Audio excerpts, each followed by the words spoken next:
area. It's the Inside Scoop, Emerald Planet. All the ecology news that our viewers want to know. Now, here's your host, Executive Director of the Emerald Planet, Dr. Sam Lee Hancock.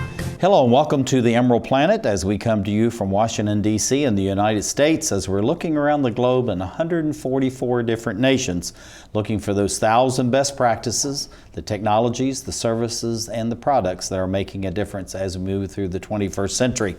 And we're going to be focusing on Africa, a continent with 54 nations, very diverse, hugely rich in natural resources and human talent. And it's definitely on the move with a gross domestic product across the continent, anywhere from 4.5% to about 6%. And so many people are asking, as the continent goes from 850 million to over 1 billion people, possibly by 2020, what is going to be happening there and what can we look for? I have a gentleman sitting right beside me as an absolute world expert, renowned we call him. This is Dr. Sidi Jameh, who is the President and CEO of what's called the African Development Associates Group, ADA, but also, even more importantly, Chairman Emeritus of the World Bank IMF African Society. And Sidi, if I can call you that, welcome to the Emerald Planet TV. Thank you very much, Sam. Thank you. It's really good to have you. I've heard about you for many years. Actually, friends of mine have known you for over the years. And it was just amazing to have the opportunity to finally meet you and have a conversation. But tell us a little bit about this ADA, the African Development Associates Group, and then I want to really get into some of your background in agriculture, economic development, financing, and then we're going to talk about Africa on the move. The ADA was incorporated in the Commonwealth of Virginia in 2005. And I had established it just a few months before retirement from the World Bank. And my intention was to make it ready as soft landing in retirement. The basic objective of ADA, quite frankly, is to see if I can use it as an instrument, if you will, to provide technical services, that is consulting services to clients, and to also use it as an instrument that would provide a framework for larger African participation in the development of the continent. Because up till now, it's the public sector that has been the driver of development in the continent. And I thought if we use ADA, expand it into a holding company, which would make it possible to incorporate other African-based corporations to use as an instrument so that they can position themselves to provide the leadership position, the leadership role in the development of the continent in terms of value addition, and in terms of making contributions to sustainable development. I think that was the dream. Yeah, I think people don't really realize is just how dynamic a continent it is. You know, people talk about Africa, and it's almost like it's a country.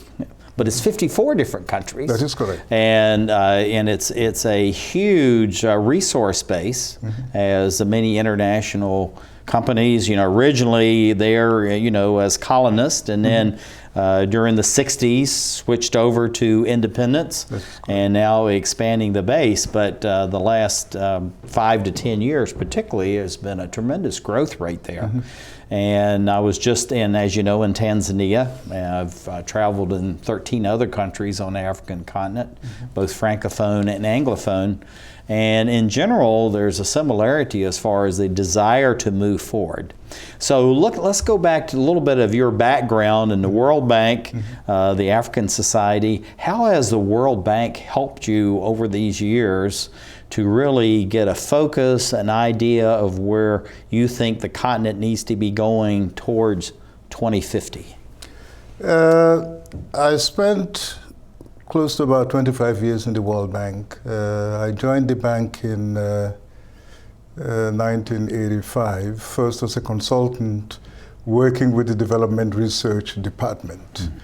And got involved with two major initiatives. One was headed by the famous Professor Elliot Berg, who was coming from the Center for Research and Economic Development in Michigan. And he was leading a major research study, accelerated growth and development in Africa, a strategy for action. I see. And I joined that group as a research assistant in my final year as a graduate student in Johns Hopkins. This was way back in 1981, 82. So before I even joined the bank as a consultant. So I worked you with have really excellent base because University of Michigan and Johns Hopkins are both outstanding world institutions. I worked with the Elliot Berg group on that particular project. And my role was to make a contribution, that is to write a paper on African socialism a la Julius Nyerere. I see. And I contributed a paper to that project. And from there, I got involved with Umalele, who is the famous Indian development economist, Right. Who was involved in leading a major research work on African agriculture. They call it Managing African Agricultural Development, MAGA, Managing Agricultural Development in Africa, MADIA. And the role I played there was to make a contribution to African policy making in the agricultural sector, that is administered pricing and marketing policy, particularly with focus on Senegal, because this was the subject of my dissertation. That gave me the start from the research perspective. And then in 1988, I started work on the operational side of the bank, doing mainly project work. I was appointed sector economist for Niger, and I began to manage rural development projects and managing the agricultural portfolio in Niger. But the highlight of that assignment, quite frankly, was given the opportunity to be task manager for an irrigation project. And this was very interesting because around that time, 89, 90, I think there was a UNDP study on the effectiveness of development aid. And I think one of the conclusions was that after so many years of injecting so many billions of dollars into development, that there was very little to show in terms of pro-poor impact, that is lifting the poor people from the poverty trap. That on the contrary, you were getting more poor people, and they wondered what went wrong. So you couldn't keep up the economic development, couldn't keep up with the population expansion. Well, not necessarily the population expansion, but the effectiveness of the management of that aid. Yeah. Well, the population was also outrunning the development. That's what we're talking correct. about. That is correct. You kept adding more people. Absolutely, absolutely. Even though you kept going faster and faster with economics, it's still the population was still advancing beyond that. That is correct. That is correct. But if the aid resources were properly managed, at least there would have been some incremental effect, right, in terms of the pro-poor, impact. And the irrigation project that I designed, because the hypothesis I had was that the reason why most of this money was not being properly used was that a good part of it was being diverted to non-intended purposes. I see. Rather than shifted to do work that would impact on the lives of the poor people, that you hijacked it, diverted to other uses. And I said, well, why don't we design this project in such a way that you empower the beneficiaries to be in the driver's seat, and then they would decide and determine how they would want these resources that their government borrowed from abroad to be used for their own development. Yeah. That's the whole thing about that was a paradigm shift, and I think that was very important. That influenced my whole perspective, my whole outlook towards development, and what one needs to do in order to make sure that the aid that is coming from outside, intended to lift the poor people out of their poor situation, is directed to them Right. through empowerment, empower them by making the funds available to them, but also empower them by providing capacity building support so that they use public money properly in a very responsible manner for their own development, Right. rather than being directed and led by technocrats. Looking at that and reflecting on where we want to be by 2050, based on your experience with the irrigation, identifying the funds where they should be going and how to empower people, what do you see? Because we only have about 2 minutes left. So what do you see, what steps needs to be taken in order to allow people to advance their agenda at the local and the more regional levels within these countries that you feel would have the greatest impact on development as Africa moves towards 2050? First, I think African governments have made incredible progress in terms of governance. The policy framework has been improved significantly. The regulatory framework is also improved, and farmers, who are usually the bulk of the beneficiaries, are being empowered through capacity building support. Now, if you expand the knowledge frontier and make it facilitate their comprehension of the technical know-how that is transferred to them to adopt the new technology, I think you will be building capacity for the national entities to maximize from the external assistance that's coming for their own development. Looking at going on, we only have 1 minute left, so let's close out on this African Development Associates Group. How do you see that expanding over the next 5, 10, and 15 years? And we have to be quick, about 30 seconds. Basically, what we need to do is, first, we have not concluded our capitalization phase. We expect to conclude that very shortly. And after that, what we're going to do is to make sure that we put together the right professional competencies to man the organization itself. But the incentives are there, both nationally and at the international level, for Africans themselves to be in the driver's seat to move their own development. This is Dr. Sidi Jameh, President and CEO of the African Development Associates Group, ADA, Chairman Emeritus of the World Bank, IFM, American African Society. Thank you for being with us as we create the Emerald Planet. Art, a universal language, an expression of culture, of self. And now, thanks to Empowered Women International, a way for emerging and established immigrant and refugee artists and artisans to find hope to earn a living while enriching the lives of all of us. Empowered Women International, making a better America every day. For more information on Empowered Women International's educational programs or to make a tax-free donation, contact cfripp@aol.com.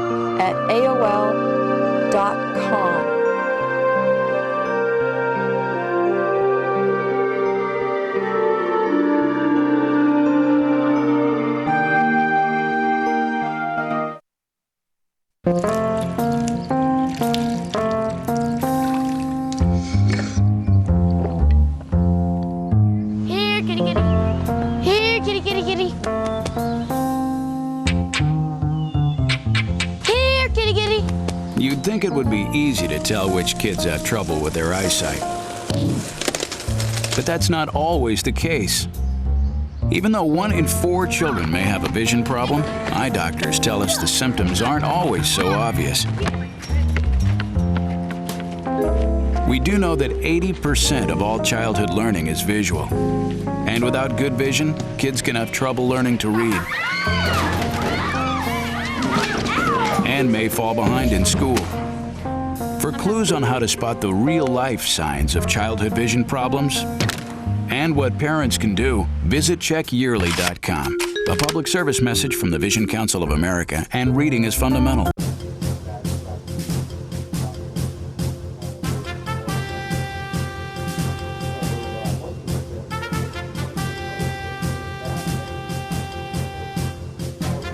we're back to the Inside Scoop Emerald Planet. Here again, your host, Dr. Sam. Hello and welcome to the Emerald Planet as we come to you from Washington, D.C. as we're looking around the globe for those 1,000 best practices, technology, services, products, and of course the people and the leadership that is making a difference. I have sitting with me Dr. Sidi Jameh, who is the President CEO of the African Development Associates Group, ADA, and also Chairman Emeritus of the World Bank IMF African Society. And he's been working for a number of years with the African continent in a host of different projects, but finance, agriculture, and many other areas. And Sidi, welcome to the Emerald Planet TV. Thank you, Sam. Thank you very much. It's good to be with you. Glad to have you here. We're looking at a continent that's really on the move in so many different ways. Populations going from over 850 million to almost a billion, or over a billion people, possibly by 2020, definitely by 2030. The economies are improving, and even though we hear about various internal conflicts and internally displaced people, in general, the countries are getting themselves well organized and moving forward and engaging in a very dynamic way with, the world's economy. So what do you see over the next 15, 20 years as far as this population growth, but also at the same time the expansion of the economies? What do you think we're going to be seeing from Africa, the 54 countries, over these next 15, 20 years? Sam, there is no doubt that Africa is the continent of the future. I wanted you to say that because you've been sharing that with me. The Economist had described the continent as the hopeless continent. And I think we have noticed recently that's emerging, taking its position side by side with the roaring Chinese dragon and the Indian tiger. Mm-hmm. Africa is the last great economic frontier. 7 of the fastest growing economies, 7 of the 10 fastest growing economies of the world are in the Africa region. Mm-hmm. Nigeria, for instance, which has emerged as the biggest economy on the continent, is ripe for investment. In fact, the overwhelming majority of the countries in the region, because of the combination of significant improvements in governance and complete sanitization of the enabling environment and the incentives for investments, that the continent is the shortest and the safest destination for foreign direct investment. There would be a lot of people surprised to hear those statements, but yet it's true. The returns to a dollar invested in the region should hover around 25 to 30%. Mm-hmm. You don't get this anywhere in the world. Mm-hmm. So Africa is ripe for investment. If any person with money, any smart person with money wishing to invest, I would urge them very seriously to go to Africa. Yeah. And I think if you listen to the economists that have been working there for a number of years, mm-hmm. and also studying, looking at the world, mm-hmm. Would actually reaffirm, Sidi, what you actually just said. Looking at the 54 countries, there's great diversity, mm-hmm. as far as the nations themselves, the resource base, the people, the capacity for development. Mm-hmm. Are there certain regions or blocks that you say people should look at first, or are you looking at the whole continent in toto as far as a place to invest? No, there is no doubt that you can pick on some few success stories, and success being defined in terms of the growth rate of the economy, the type of policies that are being pursued in a consistent and sustainable manner, the extent of the enhancement of capacity and the improvements of the enabling environment for foreign direct investment. We'll name quite a few of the success ones. Say, for instance, Nigeria is one of the success stories. Sure. Kenya is singled out as a success story. Tanzania is singled out also as a success story. Mauritius, South Africa, you name it. You can count at least 10 to 15 success stories. And if you even challenge yourself and look further, you might even increase this to close to 20, 25. But Sam, you have to admit that these countries are relatively very young. And that's something I think we forget about. 50 to 60 years. Right. 60 years in the life of a nation is nothing. Imagine the US or the UK when you were only 50, 60 years young. And obviously, given the technological revolution, communication, information, you are holding the African countries to higher standards. But quite frankly, I think given the handicap, for most of them having been colonized for over 40 years, 50 years or so, and coming from a situation of colonization, coming from a situation where they also have been victims of the transatlantic slave trade, I really pull my hat off for them for the progress that has been recorded since independence. When you're talking with people and saying that you need to look at the African continent, it's the next best place to be investing whatever funds, or if you're a corporation, you want to expand your operations abroad into the region, and continue to build your own company. What 2 or 3 ideas do you share with them consistently? You need to do these 1, 2, 3, 4 things in order to succeed, regardless of the country on the African continent. First of all, I think it's important to be committed and interested in a sustainable manner, because if you enter into the continent with the stereotypes, you are going to be held back. But if you're genuinely interested in doing business primarily for your own bottom line, that is getting the returns to your investments, I think you need to focus on that and accept that the countries you're going to are not going to be a replica of where you come from. Second, you also have to be prepared to make a contribution to the country's development, not only to go there and then extract money, but to leave something back. I think that is absolutely important. Thirdly, make sure that in whatever you do, try to involve or at least have some local content. Local content in terms of encouraging the local private sector to be involved with you. And since most of these countries now have a public-private partnership approach to economic development, make sure that you add value in terms of what you bring to that approach in the sustainable development of that country, of the countries. In other words, I don't want the external actors to come in primarily to achieve their bottom line and nothing else, being insensitive or indifferent to the development challenges, both social and economic development challenges, and trying to make a contribution to achieving the objectives in this area. Now, looking at private corporations, the CSR concept, corporate social responsibility, but yet governments have the same obligation and have been involved, some better than others.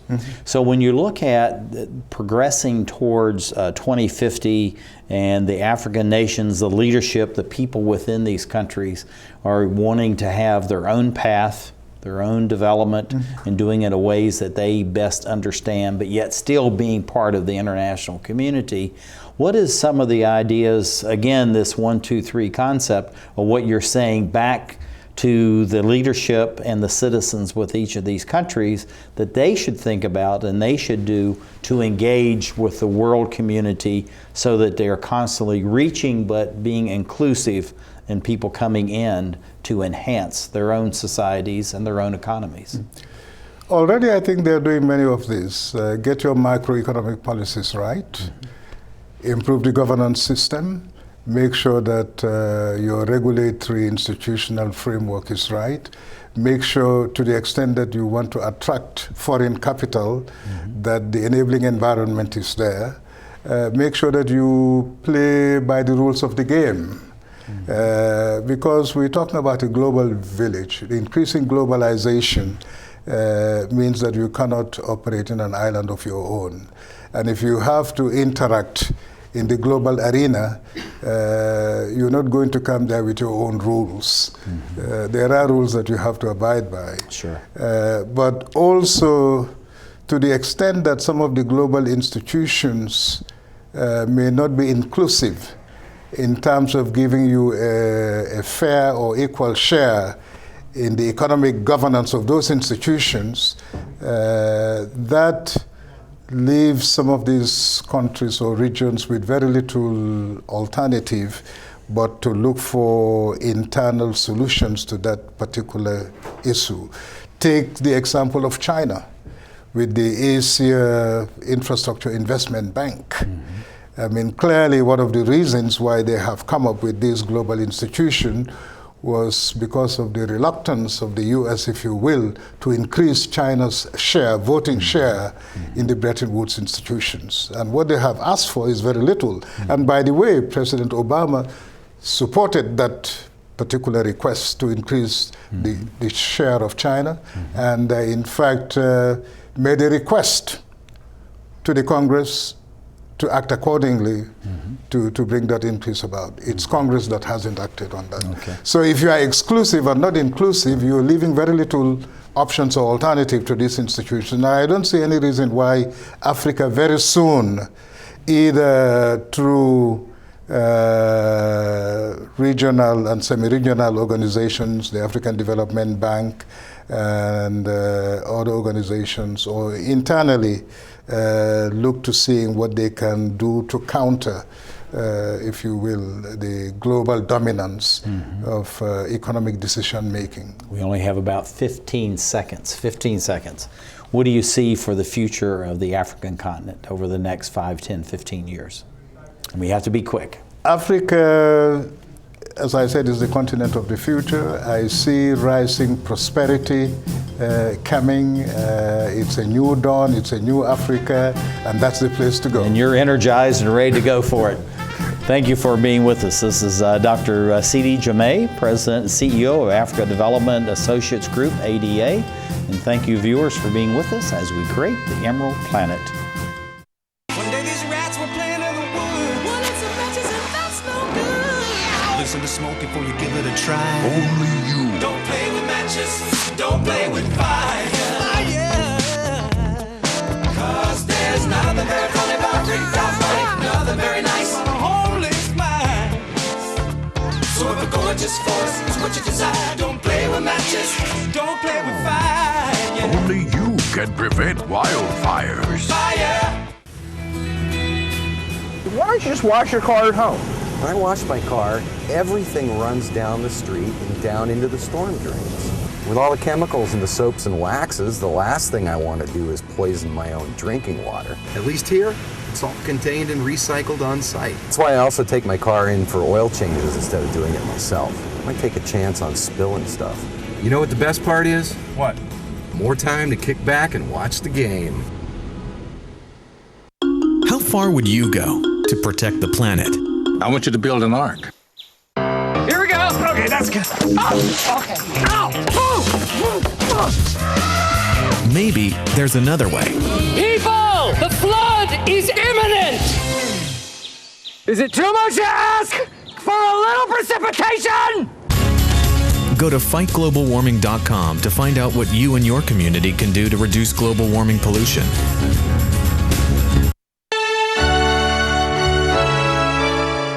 Somewhere around the world, there are men and women of the armed forces risking their lives, helping rebuild communities after natural disasters, collecting toys for needy children, tutoring kids in school.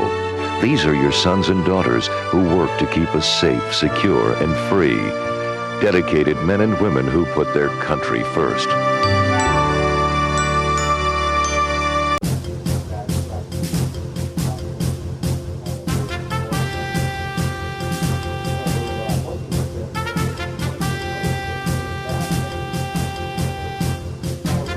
we're back to the Inside Scoop Emerald Planet.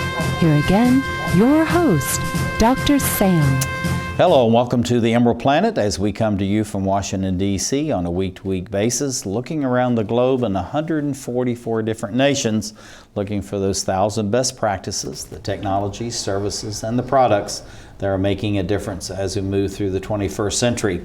And we're talking about the continent of Africa, 54 nations, going towards 1 billion people, very dynamic economies, and as we talk about on the Emerald Planet website, it's Africa Fast Forward. A lot of good things happening there. And a gentleman who has been writing about this, publishing, and doing a lot of great work for the African continent is Shelvin, sitting right beside me, D. Longmire. He's the executive director of what's called the Africa Trade Magazine, the African Trade Group. And Shelvin, welcome to the Emerald Planet TV. Well, thank you very much, Sam. It's good being here. Glad to have you with us. Tell us a little bit about Africa Trade. What is it as a magazine, and why have it? Well, Africa Trade, we're a little bit more than a magazine, okay? We're part of an organization called the Afrique Expansion, Inc. We're based in Montreal, Canada. We do two things. We're an international business development consultancy firm, and we are also a media relations firm. In our international business development, we structure, develop, and spearhead a variety of different programs to promote closer commercial relationships between North America and Africa. We do trade missions, we do conferences, we host African business and diplomatic delegations. We take American and Canadian delegations to Africa, business delegations, media delegations. We structure partnerships, joint ventures, business linkages. So that's an incredible list that you have there, Shelvin. We have a fairly large, impactful portfolio of services that we spearhead to promote those relationships. We are primarily focused on engaging the private sector.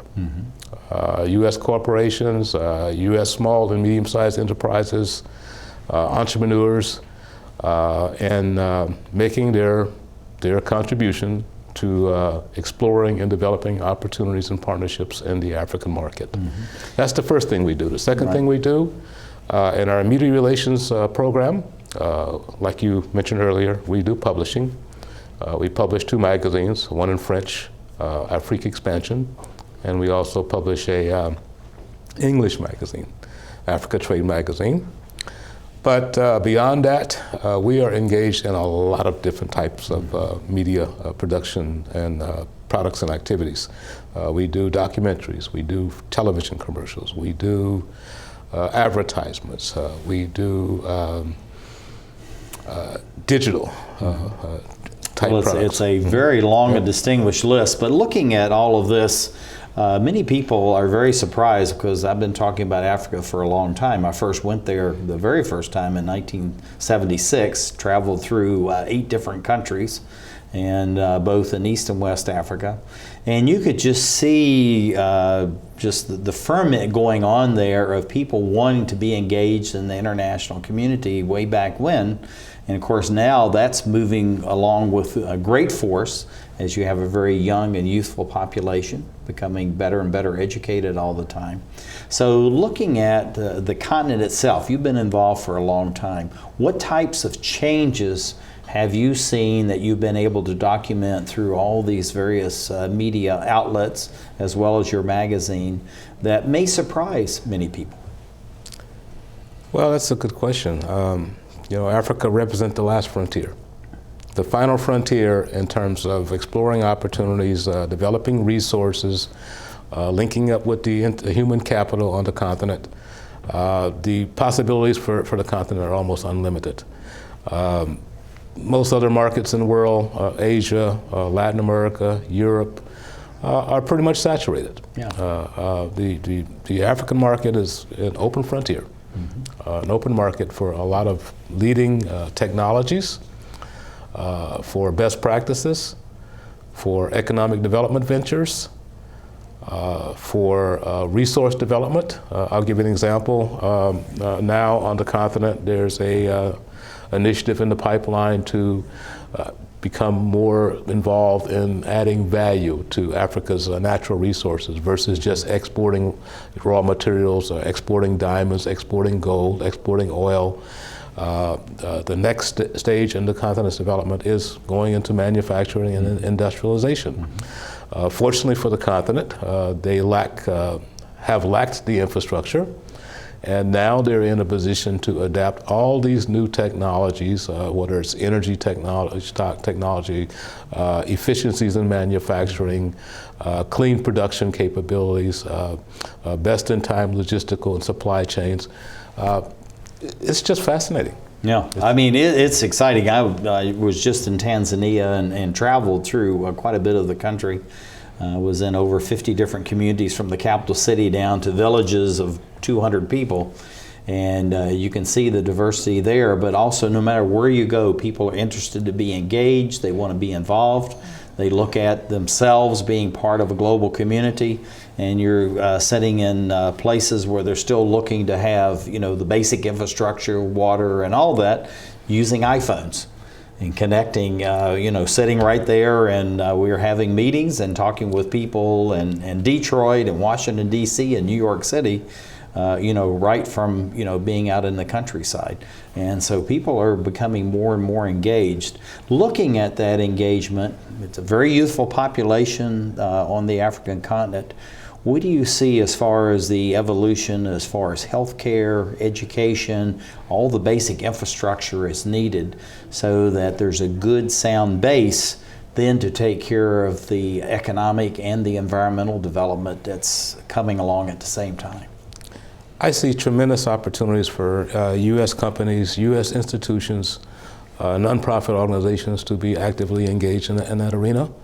For example, a lot of U.S. American universities are now setting up shop on the continent. They are ideally positioned to establish, you know, distance learning programs and joint ventures with African universities in terms of training and in terms of developing the intellectual capacity of young people on the continent, entrepreneurship development. So there's a whole broad spectrum of activities that are open to U.S. organizations and institutions. Healthcare, some of our major companies that are engaged in healthcare, they're exploring or developing opportunities on the continent. GE is a good example of that. GE's products and services in terms of their healthcare division is second to none on the continent and in great demand. It's just, like I said earlier, unlimited possibilities. More so now that President Obama have recently signed a bill extending the U.S.-Africa Trade Bill, which most people refer to as AGOA, the African Growth and Opportunity Act. Right. That bill was a 15-year program that expires this year in September. And so for the past several years, many people in Washington, D.C. have been lobbying and advocating for the extension of this bill. And what it does, it provides qualified African countries with an opportunity to export their products to the U.S. market duty-free. And there are some areas where Africa has a competitive advantage. They have done very well in the textile and apparel industry. In fact, last week, we hosted a program in Washington, D.C. for one of Africa's top fashion designers, Al Fadi, and his program will go way beyond fashion. We're talking about developing opportunities for young people, setting up their own businesses in textiles and apparel design. It's just an enormous opportunity. Yeah, it's a vertically integrated situation. Looking at that, as far as the continent itself and the dynamics of that, what do you think needs to be done as far as the educational institution? I know you talked about American universities are going there, and of course the British, the Australians are going on the continent, the French as well. And what do you think that the potential is as far as the universities here of going there and having these joint ventures with sister institutions within those countries. And how does the United States, Canada, Mexico, part of NAFTA, all benefit by having this two-way exchange? I think the universities are ideally positioned to become more engaged, more involved in the African continent, and be key players in the development of the continent. African universities are looking for partnerships. I know several years ago when Liberia kind of stabilized their political environment, you had several delegations from a couple of Liberian universities that actually came to the U.S. and established partnerships with some of our HBCUs that are going very well. Several years ago, American University, based here in Washington, they set up their own campus, an off-site campus in Nigeria. There are programs that are developed and spearheaded by different institutions. For example, the World Bank. They have a program called the Global Business School Network, where they link up U.S. business schools with African business schools, and not just for academic endeavors for educating students, but also it goes beyond the campus. For example, one of those programs involved the Lagos Business School in Lagos, Nigeria, where they actually set up a business development center for small and medium enterprises and for entrepreneurs outside the university campus, where they're helping them to develop their on-the-ground capabilities in their own market and adopt best practices that are applicable to their environment. So it's a great program. That's exciting, and that's the next generation. Actually, it's the current generation, because many of these people are actually setting up their own small businesses.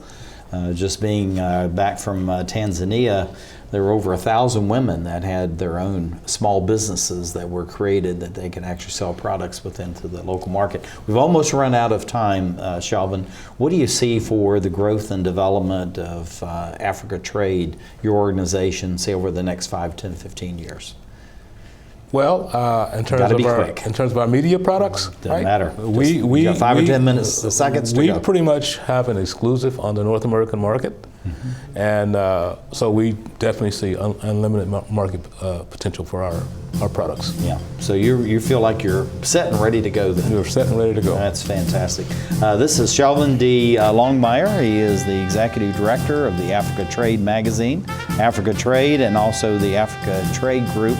And they're looking at how to expand the continent of Africa to the United States and the world as we create the Emerald Planet.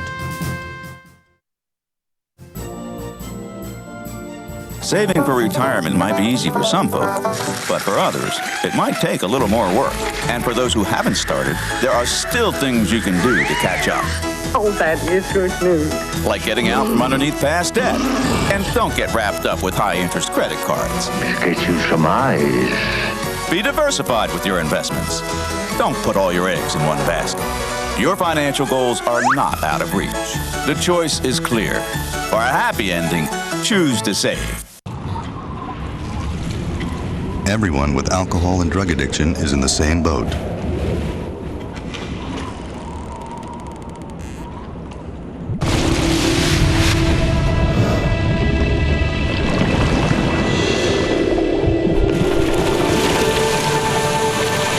With treatment, you can find solid ground. For drug and alcohol information and treatment referral for you or someone you know, call 1-800-662-HELP.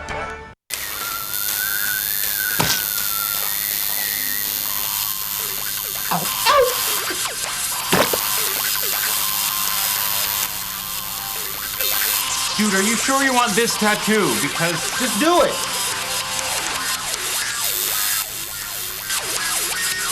Some mistakes in life are permanent. Like hearing loss. To learn how to protect your hearing, visit ASHA.org. You've probably heard about heart disease, but did you know that it's the #1 killer of women nationwide? Heart disease claims more lives each year than breast cancer, lung cancer, or strokes combined. But there are steps you can take to protect yourself against it. For more information on how you can prevent heart disease, contact your local American Heart Association or visit their website at www.americanheart.org.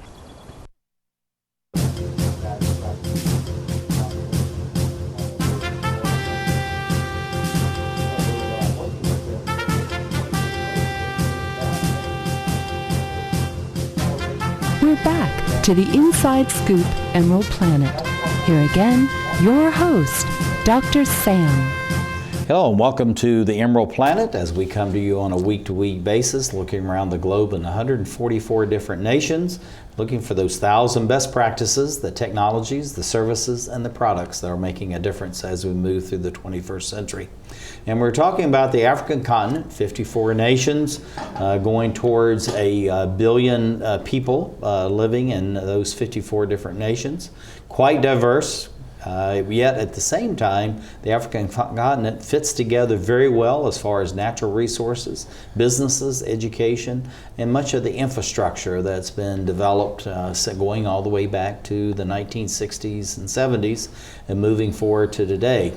Even though there are many challenges, as this gentleman sitting right beside me would attest, that this is really a great opportunity for many organizations, private businesses, NGOs, and governments to get involved because the African continent truly is on the move. I'm Dr. Sam Hancock, the President and Executive Director of the Emerald Planet here in Washington, D.C. And sitting right beside me is Shelvin D. Longmire, the Executive Director of the Africa Trade magazines, I should say, both French and English versions, and the Africa Trade Group, and also what's called Afrique Extension. Afrique Expansion. And so welcome. Glad to have you with us. Well, thank you for having me. I'm glad to have you here. Looking at this, the 54 nations. There's great diversity among these countries as far as ethnicities, religions, geographical forms, you name it. I mean, the African continent has absolutely everything on that. I've been in 14 countries now on the African continent. And it's just amazing the diversity that's going on within countries and in regional blocks. So how does that really benefit this Africa on the move as it goes towards 2050? That's an excellent question. Africa is one of the most diverse continents in the world. You mentioned languages, religions, geographical climates, various different ethnic groups. And fortunately, you know, the continent is positioning itself, okay, to kind of harness that capability, right, to advance to the next level. Organizations on the continent, the African Development Bank, the African Union, which is the regional body that represent the continent's interest. They have, you know, 50-year program, 100-year program, 500-year program. And with the little quirks every now, here and there, those programs appear to be on track. We're not just talking about the continent of the future, we're talking about the continent of the present. Right. When people say, well, you know, you should be investing and doing business in Africa and partnering with Africans because that's the continent of the future, and I remind them, no, this is the continent of the present. This is really the last continent frontier of now, isn't it? Of now, yeah, absolutely. And that's really important. Looking at the continent of now as far as the diversity of the African countries, when you're talking with organizations, because you have these dual arms as far as the media side, but also the consultancy and development, what are some of the things that you really share with for-profit companies, NGOs that want to be involved there, or governments about the things they should be doing in order to be successful on the continent? I think one of the first things we really emphasize is you have to gain some on-the-ground knowledge of the continent. You can't depend on the media. You can't depend on what you see on CNN or read in the Washington Post. You know, the media, they have their own approach to these issues. When I talk to people about Africa, they said, oh, you know, I hear everything bad about that place. I hear about crime. I hear about violence. I hear about disease. I hear about humanitarian disasters. And of course, that exists. just like it exists on every other continent in the world. I mean, whether we're talking about the Asia-Pacific region, whether we're talking about what's going on in Southern Europe, Latin America, all of these regions are impacted by these kinds of issues. Armed conflict, we just finished a civil war in Southeast Asia a couple of years ago in Sri Lanka, right? We have an insurgency going on in the Philippines. There may be some political instability in Indonesia. You have potential nuclear conflict on the border between Pakistan and India. You never hear anybody talk about how, well, India is a basket case, or Asia is a dangerous place. The same companies that are reluctant to do business in Africa, they're doing business in some of the most risky places in the world. They're doing business in China, where you can't protect your intellectual capital. They're doing business in Russia, where you have to deal with all kinds of challenges. I won't even get into it. Right. Nothing compared to that in Africa. It is the last frontier. There are a lot of success stories. There are a lot of opportunities, and our organization, this is what we do, right? We showcase those opportunities, we showcase those stories, we share with people where the best market opportunities are, who the best partners are on the ground, and how to build the necessary relationships and linkages to engage in that environment successfully.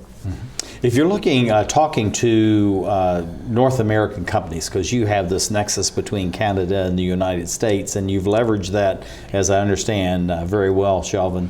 Looking at organizations here, whether they're for-profit, non-profit, even local governments are looking for direct investments, either coming out of Africa or going into Africa.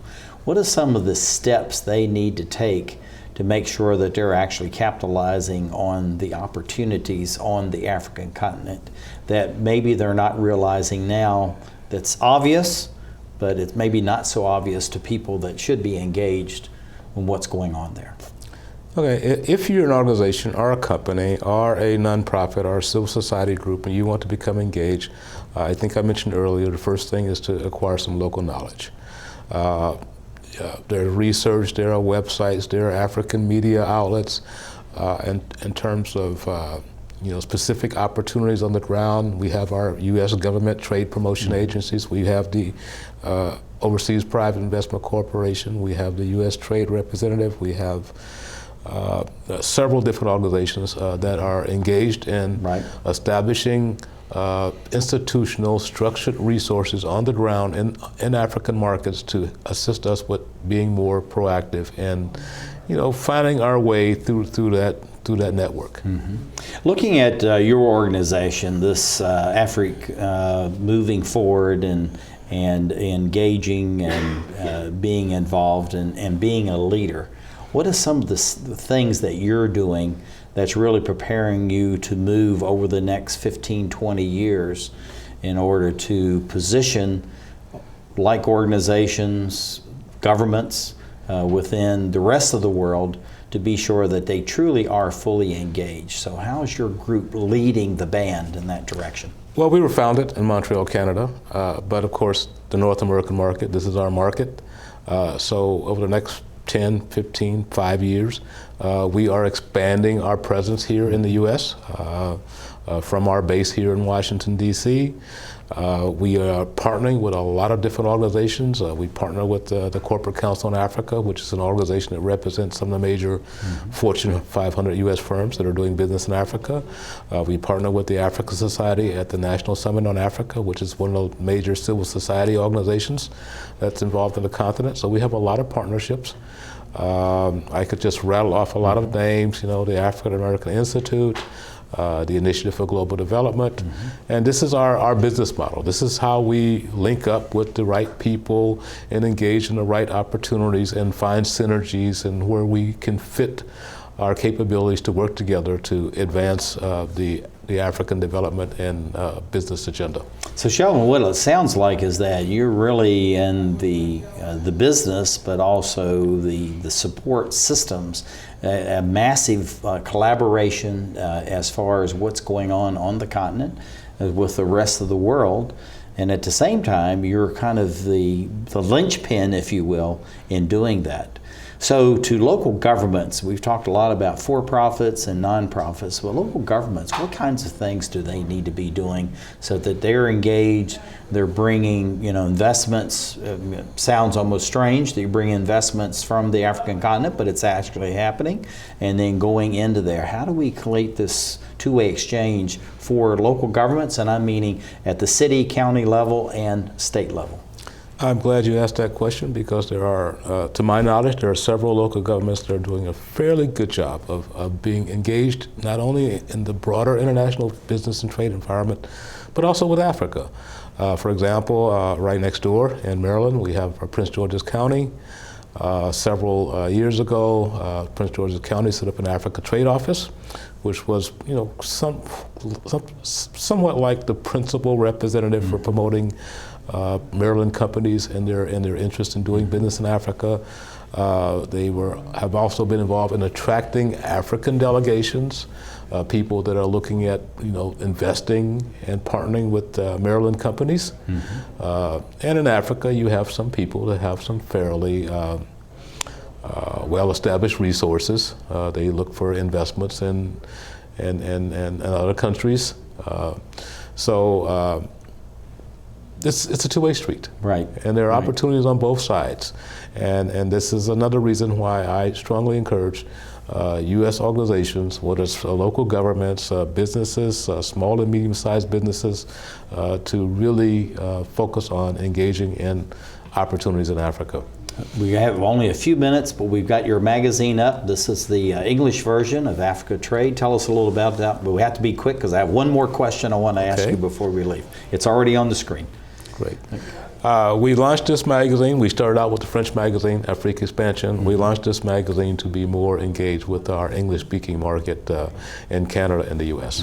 Where do you see Africa going, and where do you see the Africa trade going over the next 5, 10, 15 years? And you've got about 20 seconds to do all of that. As a leader in this market in terms of media relations and promoting Africa through various different multimedia outlets, we see unlimited opportunities for ourselves, and we see unlimited opportunities for U.S. organizations and U.S. entities to be more engaged in Africa and to prosper in that market. So the motto we have on Emerald Planet site is Africa Fast Forward. It's time to be fast forwarding into Africa. Is that right? Absolutely. Okay, Sean, thank you for being with us. Thank you for having me. And it's absolutely wonderful what you're doing. And I think it's just absolutely outstanding. Well, thank you. And you are so engaged, and we're doing this because African continent has really been forgotten. It was first there in 1976, and much is happening. Yeah. And thank you for being with us as we create the Emerald Planet. Thank you.